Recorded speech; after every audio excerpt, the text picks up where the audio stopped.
तो एक बार फिर से आपको बता दें कि तेहरान में आईआरजीसी के ठिकाने पर जो बमबारी की गई है और हाथ पूरा इजराइल का है, क्योंकि दोनों में ही युद्ध चल रहा है। अब तेहरान में आईआरजीसी के ठिकाने पर बमबारी का सीधा सा मतलब यह है कि एक बड़ा नुकसान पहुंचाया गया है ईरान को, और इसके पहले ईरान की तरफ से उत्तरी इजराइल में जो धमाके किए गए थे उसमें यह दावा किया गया था कि उन्होंने सैन्य ठिकानों पर निशाना साधा है। अब तेहरान में भी वही हुआ है। इजराइल ने तेहरान में आईआरजीसी के जो हेडक्वार्टर से उन्हें निशाना बनाया है, वहां पर बम गिराया है। ईरान के सरकारी टीवी चैनल की इमारत पर हमला हुआ है। इजरायली विमानों ने टीवी चैनल को निशाना बनाया है।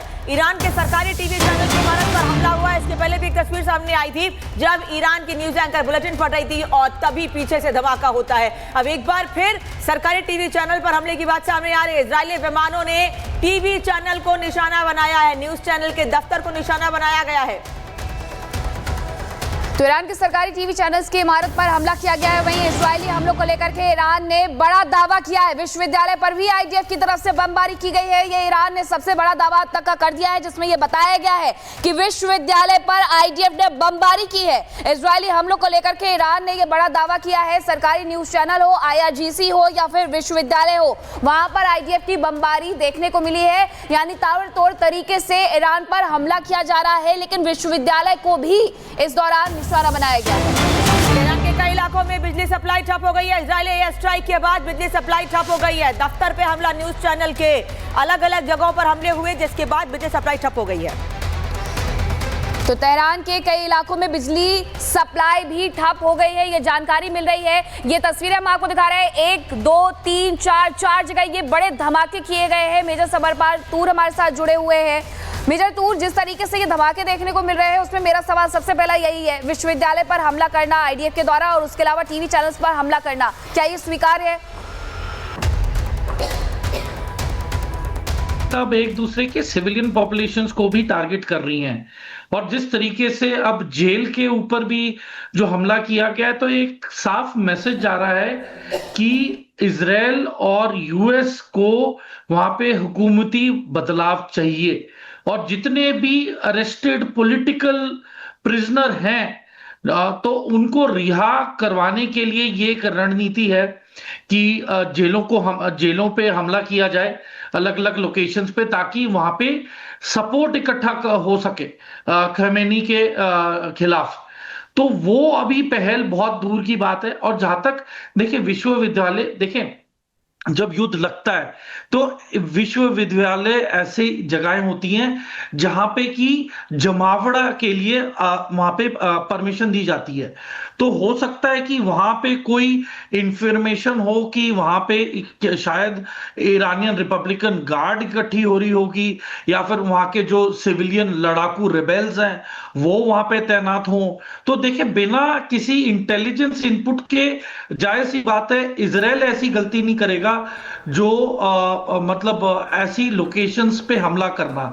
और देखिए युद्ध की स्थिति में सभी विश्वविद्यालय बंद हैं, कॉलेजेस बंद हैं, तो यहां पे आबादी का मौजूद रहना ना के बराबर है, अनटिल अनलेस कोई यहाँ पे रेफ्यूज के तौर पे, जिनके इवैक्यूएशन के तौर पे वहां पे पब्लिक को ठहराया जाए। तो आने वाले कुछ घंटों में हमें पुष्टि होगी कि इन जगहों पे मौजूद क्या था। पर जहां तक मेरा ख्याल है यहाँ पे पक्का कोई ना कोई मिलिशिया या फिर कोई रेडिकल एलिमेंट ही होगा जिसकी वजह से ये विश्वविद्यालय को टारगेट किया गया है। बिल्कुल, जो आप कह रहे हैं कि क्यों यहाँ पर निशाना बनाया गया है, हालांकि ये आपने बड़ी बात कही है कि युद्ध का समय है, ऐसे में स्कूल हो, कॉलेज हो, सब कुछ बंद है, यानी कि जो जान माल की नुकसान की आशंका है वो कहीं ना कहीं थोड़ी सी कम हो जाती है। लेकिन सर, इसके अलावा एक सवाल मेरा ये भी है कि जिस तरीके से ये बम वर्षा की जा रही है, कहीं ना कहीं ईरान के लोगों को भी तो यही कहा गया है कि वो सुरक्षित जगहों पर चले जाएं। तो अगर टारगेट यहाँ पर किया जा रहा है, नंबर्स तो मौत के आंकड़े के फिर भी बढ़ते जा रहे हैं, क्या ईरान अपने लोगों को उस तरीके से सुरक्षा नहीं दिला पा रहा है जिस तरीके से देना चाहिए, जैसे इजराइल दे रहा है? देखिए ईरान के पास कोई पुख्ता पेट्रियट जैसा कोई एरो सिस्टम की तरह कोई एयर डिफेंस सिस्टम नहीं है। वो ज्यादा से ज्यादा एयरक्राफ्ट को काउंटर कर सकते हैं। और एक बात की मुझे ये हैरानी हो रही है कि जितने भी लड़ाकू विमान ईरान में अभी तैनात हैं कोई भी एयरबोर्न नहीं है, सबके सब हवाई पट्टियों पे ही पार्क हैं और उन्हें ताबड़तोड़ नष्ट नाबूद किया जा रहा है। तो ये मेरे समझ के बाहर है कि क्या इनको पायलटों की कमी है, ईंधन की इन्हें कोई कमी है नहीं, तो ये मेरी समझ के बाहर है। पर जहां तक मिसाइलों से हमला करने की बात है, देखें इजराइल पूरी कोशिश करेगा जहां जहां पे इनके मिसाइल लॉन्चर हैं उनको नष्ट नाबूद करना, क्योंकि सिर्फ उसी की वजह से इजराइल पे सबसे ज्यादा मतलब दर्दनाक हमले हो। तो अभी प्रायोरिटी इजराइल के लिए ये है कि मेन वो ये सारे launching sites, launcher missile launcher sites या स्टोरेज फैसिलिटीज को। चतुर वापस लौट रहे हैं आपके पास, आगे भी आपसे जानकारी लेंगे, लेकिन बता दें एक और बड़ी खबर आ रही है। फोर्डो परमाणु ठिकाने के पास आईडीएफ ने हमला किया है और इस बीच तस्वीर सामने आई है मुलाकात की। तो आपको ये तस्वीरें दिखा दें, क्योंकि विदेश मंत्री अब्बास अरागची, ईरान के विदेश मंत्री जो कि मुलाकात करने के लिए मॉस्को पहुंचे हुए हैं और रूस के राष्ट्रपति से मुलाकात कर रहे हैं, पुतिन से मुलाकात कर रहे हैं। ये मुलाकात इस मायने में बेहद खास और अहम हो जाती है कि आगे आने वाले 24 से 48 घंटे कैसे होंगे। दो तस्वीरें देखिए और समझिए, एक तरफ इजराइल के द्वारा ईरान पर ताबड़तोड़ बमबारी की जा रही है और वही ईरान भी इसका मुंहतोड़ जवाब दे रहा है, और दूसरी तरफ ईरान के जो विदेश मंत्री है उनका मिलना मॉस्को में जाकर के राष्ट्रपति पुतिन से अपने आप में खास संदेश दे रहा है। अब इस टेबल पर क्या बातचीत हो रही है इसके बारे में जरूर अरागची दुनिया को बताएंगे। वो बताएंगे कि किस तरीके से रूस उनके साथ खड़ा हुआ है। पुतिन और अब्बास अरागची की ये मुलाकात है, रूसी राष्ट्रपति और ईरान के विदेश मंत्री की ये मुलाकात है।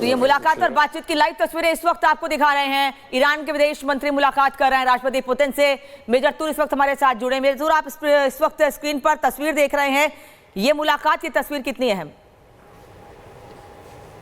ये बहुत अहम है अनामिका, क्योंकि देखें अभी इस दौरान ईरान को भी पता है कि रूस यूक्रेन के खिलाफ युद्ध में उतरा हुआ है और यूक्रेन को कौन सपोर्ट दे रहा है। तो सीधी सी बात है कि ये एक हुक्म का इक्का रूस के हाथ में आ गया है कि वो ईरान को या तो समझा सकता है कि लड़ाई पे ना जाए, अमेरिका पे हमला ना करे, और यही बात स्पष्टता के साथ रूस अमेरिकियों को भी बताएगा कि अगर तुम यूक्रेन को संभाल लो और उसे बोल दो कि युद्ध विराम कर ले और मान जाए तो सब बढ़िया रहेगा, वरना फिर रूस भी ईरान को सपोर्ट देगा, हथियारों का सपोर्ट देगा।